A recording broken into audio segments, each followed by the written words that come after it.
This is the Hidden Killers podcast with Tony Brueski. Featuring author, psychologist, and daily contributor, Shavaun Scott. The verdict is in. Jennifer Crumbley has been found guilty of involuntary manslaughter in her son's school shooting. Ethan Crumbley killing 4 of the students at his high school back in November of 2021. This is something that is going to have long-lasting effects, I would say likely into the future, possibly even reaching into the past. Here to discuss, Shavaun Scott, psychotherapist and author. Shavaun, what was your reaction to this verdict coming down of guilty on all 4 counts? You know, this is, again, my bias because I'm so invested in prevention and dedicate so much of my life and work to what can we do to intervene and how can we work with families. I was relieved because I so much want there to be a sense of responsibility among gun owners, no matter where you stand on the Second Amendment. These are lethal weapons, folks, and to leave them in any kind of situation where a minor child can access them, we've got to take this seriously. And I think this will have an effect on people. I did a bit of research, and it's not the first case where this has happened.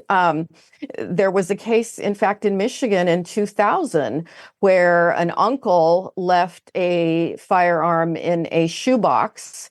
The 6-year-old in the home accessed it, took it to school, killed another child, and the uncle was convicted of involuntary manslaughter and spent 2 years in jail.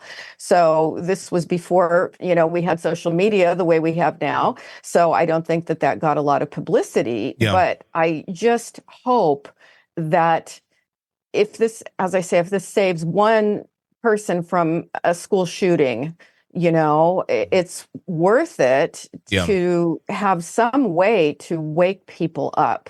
We've talked about what if it's, parents, and I thought that same thing. What if the kid takes a car out and kills people? Are the parents going to be responsible? We need to think these things through because it's really complicated. But my thought with that one was if the parents bought a 15-year-old a car, handed him the keys, handed him a bottle of liquor, and then said, just don't get caught. Okay, that's egregious. And I think with the Crumbley case, we were looking at something that was so egregious. It's just striking. So I had some relief. I think it's a good analogy because I've been hearing the car one for a little while now of, what if but there's more to it because give them liquor, don't get caught, which was a very big element of this, of don't get caught looking at the bullets at school. It's egregious, completely all around. It's going to be interesting because, like you said, there has been other cases like this, not necessarily in the timeline of social media where this has been blown up and everyone is aware of it the way that we are today. But it has happened before. There has been legislation on this, and it really, that was 2000. That was 24 years ago. We're in 2024. And so a quarter of a century ago, and it didn't really change a whole hell of a lot. Is this going to change a whole hell of a lot because of the way that we're more in tune with things? Let me ask you that, but I also want to ask on the point of, obviously the people who are already responsible are already responsible. Is this going to reach the ones who are not? I think there'll be a segment that it does reach because if you say the name Crumbley now, I think virtually everybody associates it with this case because of the media coverage, which is a good thing.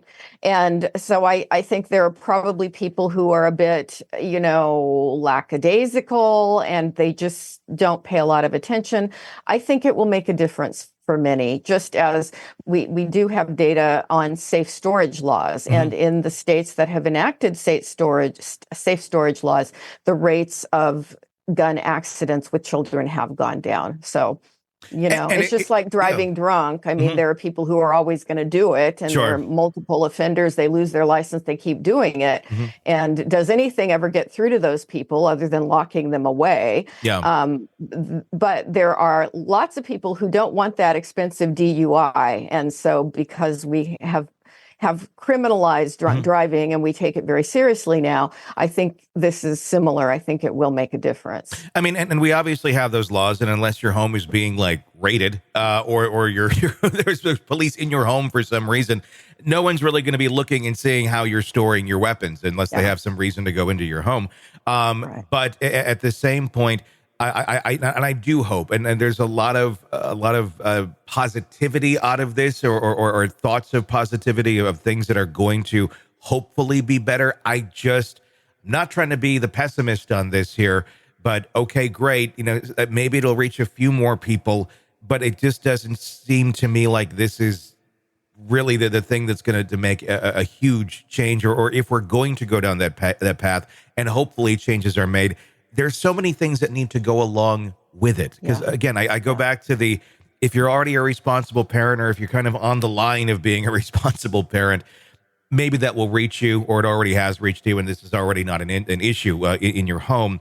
But those that are not probably don't even know the case happened, probably don't understand any of it, don't have any understanding of mental health, or understand, where a child who is troubled may easily go into a path like that. That seems more education on mental health than anything else, than let's tell you to lock this up, because why would I lock it up? My kid's fine. It's not going to tell me what to do, that sort of a thing. So that's the weird part about all of this. Is this going to make the impact that we want, or what needs to be in place, I guess, to make more of an impact on this with those folks that really do need to hear it and actually enact it in their homes? Yeah, it's so complicated, and we've got this huge country with, 340 million people with different belief systems and all sorts of cultural factors, and never enough resources. Yeah. And so many people raising kids that shouldn't be raising kids, and the foster home system is overwhelmed, and CPS doesn't do a good job. And it's it feels, I think, for those of us working in human services, bailing the ocean with a teaspoon. We keep plugging away and trying to make change, and trying to get laws passed, and trying to get more resources. And I don't see any big solutions for any of it. It's just going to be little bits at a time and incremental change. It's something.